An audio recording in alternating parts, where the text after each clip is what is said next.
if you get up early and go down to the beach, you can be there almost by yourself.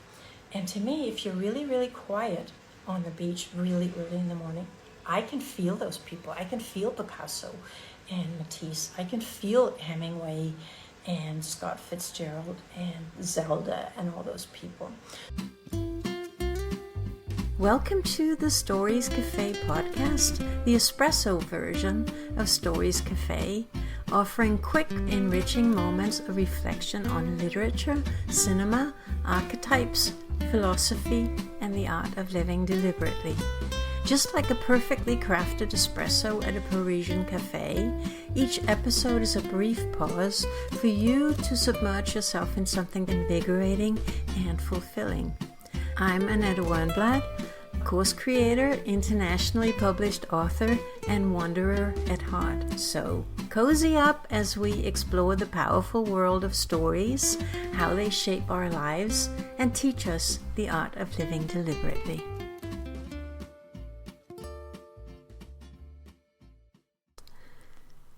Welcome to the third and final episode of this little series about truly stepping into your role as the author, writer, director, and editor of your life.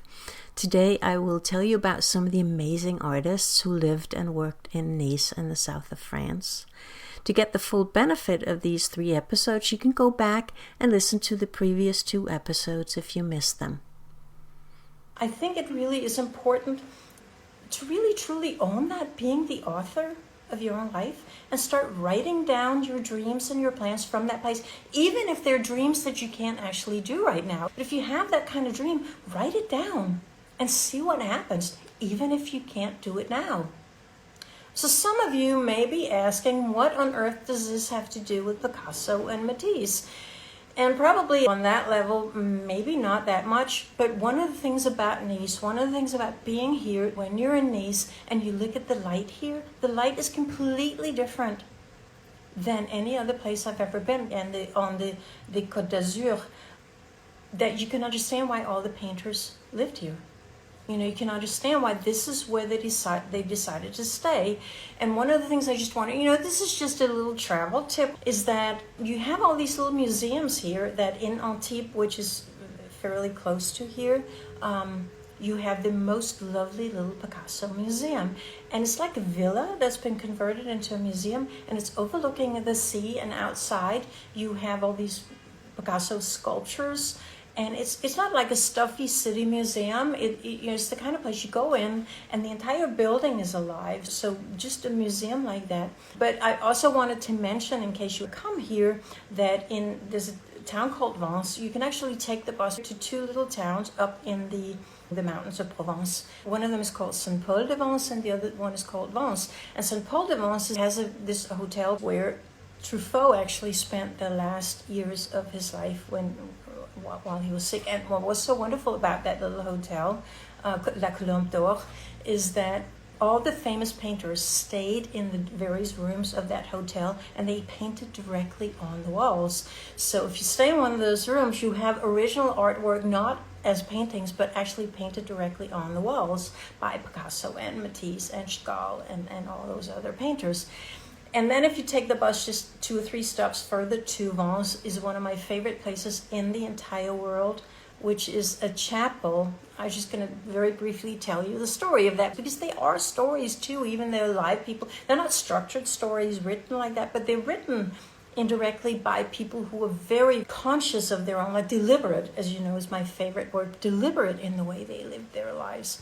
And Matisse at one point was very sick, and the Dominican nuns in Vence took him in and took care of him. And to thank them after he got well, he built the chapel for them. So it's like a tiny little church, and everything, the stained glass windows, the altar, everything is created by Matisse. The walls have the Passion of Christ and the Nativity story, all the stories painted on the wall. The altar he made of a special kind of stone so that it looks like bread, and the stained glass windows are those yellow and blue. You probably know those graphic flowers that Matisse paints. So it's one of the most overwhelming experiences to go to that chapel and to be surrounded. And the Picasso Museum is a little bit like that as well, because it's not like a stuffy museum. It's like a building that you walk into it, and then you're surrounded on all sides by Matisse and Picasso. And the thing is, you know what, it is unfair to even say, did you prefer Picasso or Matisse? Because you can't just group Picasso as one person. Picasso had different periods of his work, as you probably know, and each of those periods is markedly different from the other ones. And so you'd have to sort of break Picasso down into those different periods. And I think it's possibly a little bit difficult to love Picasso as a man, because he was not very nice to the women in his life. Particularly Françoise Gillot wrote a book where she wrote some of the really, really horrible things he did to her. But Picasso, and there's no way around this, if we're talking about modernism, and I'd really love to actually talk about modernism very soon, because I think it is so important. In terms of painting, I don't know if there's a movie called Pollock about Jackson Pollock, played by Ed Harris. I don't know if you ever saw that movie, and pardon my French right now because I'm going to swear. The movie starts with Jackson Pollock being extremely drunk before he became Jackson Pollock. He's extremely drunk. He's so drunk that he can't walk up the stairs to his home. He's crawling up the stairs, and all the time he's swearing, and here comes the, pardon my French, fuck Picasso.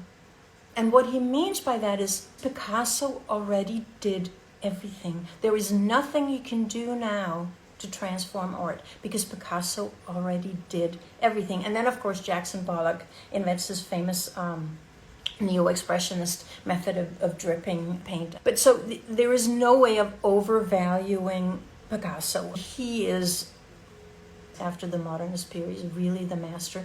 There's something that I like about Matisse, which is that I think he was a kinder person, and his pictures are more harmonious. There's so many Picasso stories. I don't always know which ones of them are true, but I love them even if they're not necessarily true. There's a story of Picasso standing in a museum, and there's a Nazi officer standing next to him looking at the Guernica.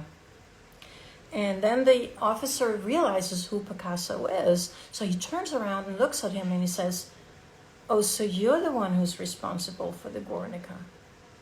And Picasso looks back at him and says, "No, you are."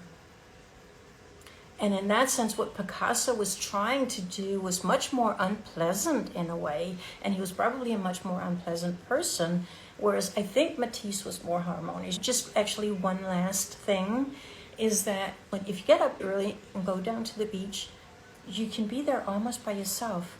And to me, if you're really, really quiet on the beach really early in the morning, I can feel those people. I can feel Picasso and Matisse. I can feel Hemingway and Scott Fitzgerald and Zelda and all those people.